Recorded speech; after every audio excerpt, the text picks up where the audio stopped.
Elton John was on vacation with his family, but that didn't stop producer T-Bone Burnett and Elton's lyricist Bernie Taupin from playing his new album for a select group of journalists in New York City this week.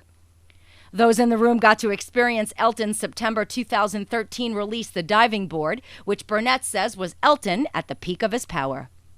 He also told those in attendance that Elton and Bernie were real to where they were at in life and not trying to write about teenage angst or wistfulness with the record.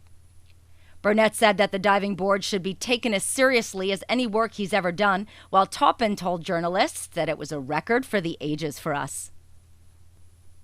The album was brought back to a trio with piano, drums, and bass. It does harken back to some of Elton's best piano playing. It has a New Orleans vibe crossed with a 70s Southern California feel, according to what we heard that day. Fans will feel right at home with the opening song Oceans Away, which establishes the piano presence on the album and also features some of the best harmonies on the effort. Elton continues the piano assault on Oscar Wilde Gets Out and Town Called Jubilee, which at times is reminiscent of Don't Let the Sun Go Down on Me and features a nice jam that is sure to be a staple of the Diving Board tour. The middle of the album is both basic and experimental at the same time, with the Ballad of Blind Tom and the 1940s-inspired somber tune Mr. Quicksand.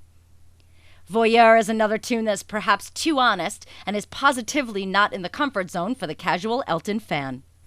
Take This Dirty Water is another song that has a Big Easy feel to it, but the album does have its share of standard hits.